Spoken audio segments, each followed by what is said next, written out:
O ser humano, ele não sabe viver. Por isso, as pessoas estão vivendo do jeito que estão vivendo. Eu adoro quando você fala esse tema. Vai, aprofunda nesse assunto. Porque eu gosto muito desse teu papo. As pessoas não sabem viver. Elas não sabem o que querem de verdade. Elas vão pra guerra com arma que não serve. Sabia que, por exemplo, Constantinopla foi atacado antes da queda do último Constantino XI, foi atacada 13 vezes por impérios diferentes. Constantinopla hoje é qual? Istambul. Tá. E foi o último... a última grande possessão do Império Romano. Ok. Então, Constantino XI estava governando, foi o último imperador de Roma. Constantinopla resistiu 13 ataques. As muralhas eram intransponíveis. Era muito difícil invadir Constantinopla. 13 impérios falharam. Mas o Império Otomano, na mão de Maomé II, invadiu Constantinopla. Conseguiu, tomou. Por um motivo. Maomé II teve a inteligência de falar o seguinte: o que adianta eu ir lutar contra muro com arco e flecha? O que adianta eu lutar contra muro com espadinha? Eu preciso da arma certa. Caraca, que animal. Ele foi atrás do maior engenheiro de canhões na época e mandou construir um canhão que não existia, chamado Basílica. Ele constrói esse canhão e com esse canhão, depois de semanas e semanas e semanas de bombardeio, ele consegue destruir os muros, além de outras técnicas que ele usou. Então não adianta você ir para a guerra certa com as armas erradas. Vamos para a Bíblia. Rei Davi. Davi era um pastorzinho de ovelhas. O pai dele falou assim: Davi, deixa as ovelhas aí e vai lá para a guerra. Estava tendo uma guerra entre Israel e os filisteus. Os irmãos de Davi faziam parte do exército de Israel. Davi era pastorzinho de ovelhas, estava longe de ser rei ainda. Era um plebeu. Vai lá na frente de batalha, leva queijo para os comandantes, né, para agradar os capitães, e pão para os seus irmãos. Aí ele vai lá de entregador de Uber Eats, de iFood, entregar o lanche. Quando chega lá, ele vê um gigante de 3 metros de altura, Golias, afrontando o exército de Israel. E Golias fala assim: manda um homem para me enfrentar. Um homem. Israel não tem um homem que me enfrente, vocês são tudo covardes. E ficava afrontando o exército de Israel. Davi chega pro pessoal e fala o seguinte: o que está acontecendo aí? Ele falou assim: o filisteu está afrontando a gente já há dias. Ele falou: o que vão dar para quem derrubar esse cara aí? Quando ele pergunta isso, ele já está mostrando o seguinte: eu tenho coragem, intenção e alguma estratégia para derrubar esse cara. Senão eu nem faria essa pergunta. O que vão dar? Ele tinha mais ou menos 16, 17 anos. Uhum. O que vão dar para quem derrubar esse cara? Aí ele falou assim: olha, conversa com o rei. Rei, o que vão dar? Aí o rei na época era Saul. Falou assim: olha, vou dar a mão da minha filha para casar. Ele falou: pô, deixa de ser plebeu, viro nobre de um dia para outro. Vou encher de riqueza, deixa de ser pobre, viro rico.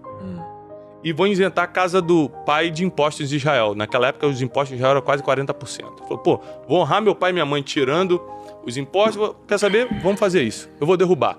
Aí Saul falou: tá bom, toma, bota a minha armadura, melhor armadura que tem a do rei, toma aqui a minha espada. Aí Saul coloca a armadura, coloca a espada e fala assim: não vai dar, tira isso de mim. Com essa armadura, com essa arma, eu não venço essa guerra. Vou ficar lento. Eu vou ficar lento, espadinha com um cara de 3 metros não vai dar, deixa eu sem nada. Ele sem nada foi com uma funda, com um estilingue. Foi pra frente do gigante. Ele já estava acostumado a defender as ovelhas com aquele estilingue. Exato. A Bíblia diz que ele já tinha matado um urso e um leão. Ele já tinha experiência de guerra, não com o ser humano, mas com o bicho. Ele derruba Golias com uma pedra. Pum, na testa do cara. Ou seja, um gigante que era impossível vencer na espada, ele derrubou com estilingue. Ou seja, a arma que você leva determina a vitória da guerra. As pessoas vão pro casamento com a arma errada, vão pro trabalho para abrir seu negócio com a arma errada, montam relacionamentos com a arma errada e acham que vão vencer a guerra. Por isso que as pessoas perdem tudo na vida. Estão sempre com as armas erradas. Por isso que elas tentam, não conseguem. Bota a culpa no pai que abandonou, no governo que mudou, não sei o quê. Bota a culpa em todo mundo. Nunca é nela que tá com a arma errada. Uhum. Então eu fui aprendendo ao longo da vida que você manter sua identidade, que é o nosso primeiro papo, importantíssimo. Você tá com a arma certa na guerra certa. Importantíssimo. Senão você não consegue prosperar naquilo que você empreende. Você não faz história. Ou seja, aquilo ali fez com que Davi deixasse de ser pastorzinho de ovelhas num dia e virasse capitão do exército de Israel no outro dia. A promoção é muito rápido para quem sabe quem é e para quem usa a arma certa. Caraca, isso é animal. A promoção é rápida, ou seja, você corta muitos anos de processo quando você, sabendo quem é você, por exemplo, Davi tinha um senso de identidade muito forte para falar, deixa que eu derrubo o gigante. Ele sabia que era um homem de guerra. Ele sabia que era um homem de guerra. Tanto que quando Saul, o rei, depois começa a ficar perturbado de espírito, ele fala o seguinte, eu preciso de alguém que toque harpa. Olha que coisa interessante isso aqui, cara. Preciso de alguém que toque harpa para aliviar meu espírito. Aí um servo do palácio levanta a mão e fala, rei, eu conheço um garoto. Quando eu venho andando da minha casa pro palácio, eu passo sempre em frente a um curral, ele tá cuidando de ovelha, de bicho lá. Ó, ele se veste bem. Tá falando de Davi com 16 anos, mano. Ele se veste bem. Ele fala bem. Ele é um homem de guerra. Ele é homem de guerra. Ele toca bem a harpa e o Senhor é com ele. Ele dá 5 coisas que montaram o currículo de Davi para apresentá-lo ao rei. Caraca, eu tô anotando aqui, ó. Veste bem. Veste bem. Fala bem. Fala bem. Toca a harpa bem, que era o motivo pelo qual o rei queria alguém que tocasse a harpa.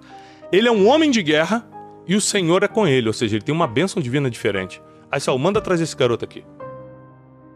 Conclusão, ele entra no palácio pela primeira vez e não sai mais. Ele vai virar rei daqui a um tempo. Vai ser perseguido, vai ter um processo difícil, mas vai virar rei. Ou seja, o seu currículo determina muito os palácios que você entra. E o currículo de Davi não envolvia nenhuma faculdade. Olha, ele é formado na Universidade Hebraica de Jerusalém. O currículo não é a sua formação acadêmica. É como as pessoas te veem.